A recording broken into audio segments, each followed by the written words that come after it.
Well, today marks Freedom Day, which, as we know, commemorates the date when all South Africans could vote in the first democratic elections in 1994. But the Foundation for Human Rights says many people today still have nothing to celebrate, given the persistent socio-economic problems, corruption and discrimination that still exists. So let's unpack the story. We're joined now by the Foundation's Sarah Motha via our video link. Sarah, it's great to have you with us on the program. And I think this is a topic that we do cover every Freedom Day. How far have we come? What does freedom mean to various communities? How much do we actually have to celebrate? Does it feel to you this year that the answer to that is all the more disheartening? Well, there's less to celebrate for many people. I mean, if you look into the way people responded to the polls, recent polls or the latest polls, it tells us as South Africa that our people feel disgruntled and hopeless about our democracy. And the sad part of it is that when this day was decided upon, the country was almost at the brink of a civil war when they had murdered Chris Hani on the 10th of April. This is the same month when it was decided that we need to set this day for voting for South Africans so that we can usher all of them to an era where they will enjoy the freedoms they've been talking about. Yes, that freedom of voting and be recognized as a human being, irrespective of your color, was realized. But now the socio-economic conditions, as they manifest on the ground, they give less hope to the majority in South Africa. Today, we are the most unequal society in South Africa. More than half of our young people are unemployed. Our expanded unemployment rate is well over 40% in the country. So when we talk freedom, the economics, the socio-economics of that is incredibly lacking.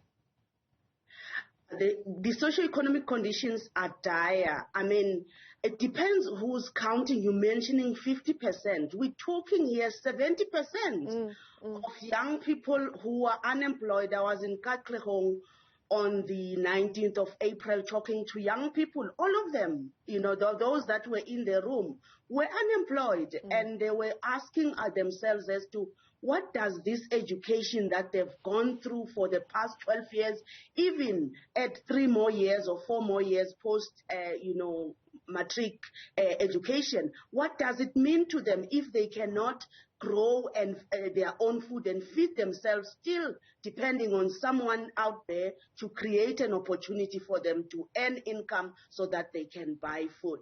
So it's definitely the situation. I mean, corruption is one of the issues that has taken a lot from the mouth of the young people in South Africa.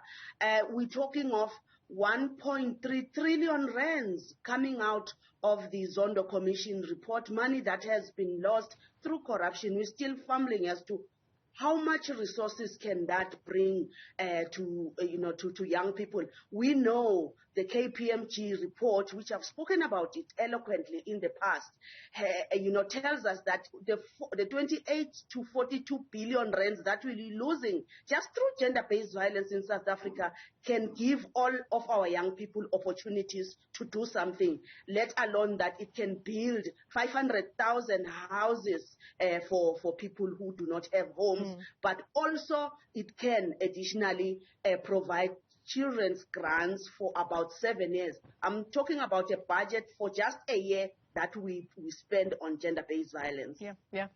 I mean, we say these numbers, Sarah, 50%, 70%, and they are shocking.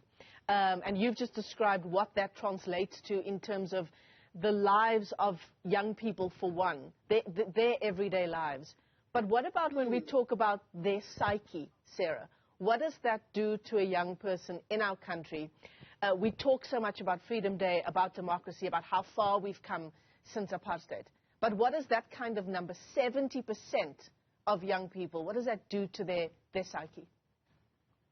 We have seen an increase in mental health status of young people, an increase of young people committing suicide due to the desperation of being locked within their own households for more than 10 years without, job opportunities. I mean, a recent study on young people seeking work culminates to a fact that at least they spend about 540 rands a month going from, one internet cafe to the next, or going to a job interview, which will not happen in their lifetimes. And therefore, mental health and well-being of young people has been affected tremendously, that, they then fall into what we call negative pathological behavior, such as alcohol abuse, drug abuse, and of course the violence, because the violence mentally, it's something that we cannot measure. It's easy to bandage physical wounds that we can see, but the psychological wounds, they then translate into, emotional layers of psychological wounds, which are not easy to deal with, and they become transferred to the next generation. You talk of young people who have not seen in their lifetime anyone working. There are 3 generations. Remember, the 76 generation was saying freedom first, then education later. And those people today, they are grandmothers and grandfathers, and they have given birth to children and grandchildren who in this lifetime, the freedoms that we have today are not translating into real meals or tables in the, food in their table. Yeah.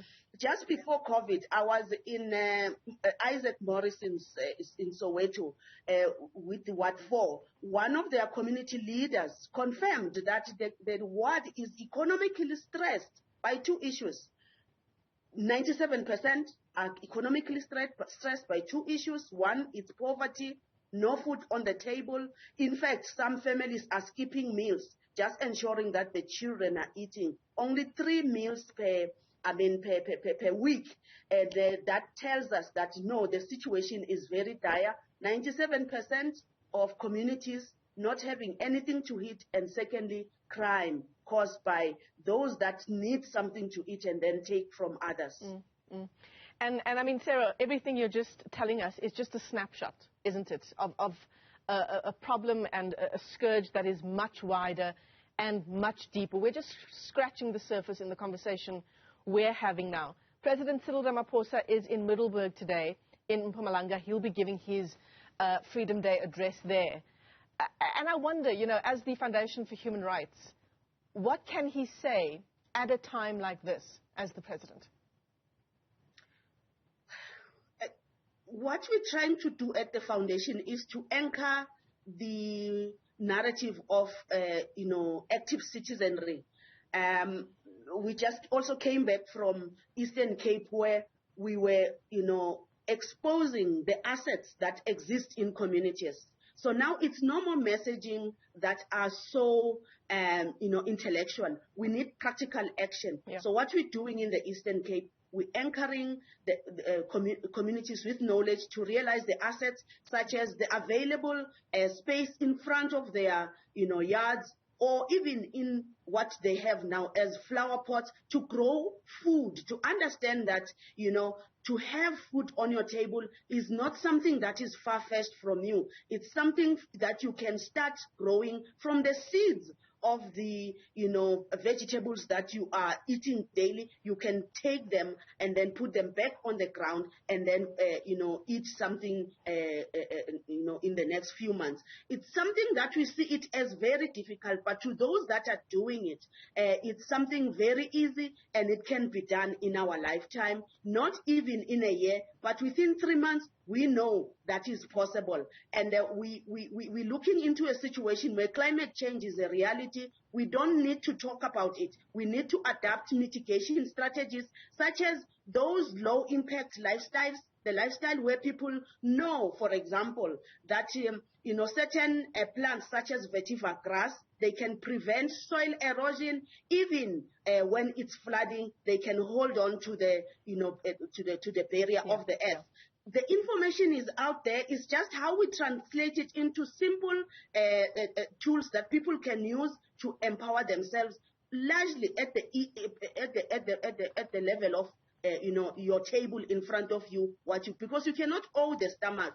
Yes, you can have not other items, but the food and water is a basic necessity, and people need to know that practical information from the education that they get from schools. We ask ourselves, how come can people go up to grade 12 and still after that go hungry and not have the necessary skills to grow their own food, to understand that the economy as it is will not absorb all of the people that are out there in the country, but they need the agency to be active to produce for themselves. Yeah, practical steps is what we need. Sarah Motha, let me thank you for your time this morning on the AIM report, Vulnerable Groups Manager at the Foundation for Human Rights, as we reflect on the steps that the country needs to take on this Freedom Day to deal with the challenges that we still face.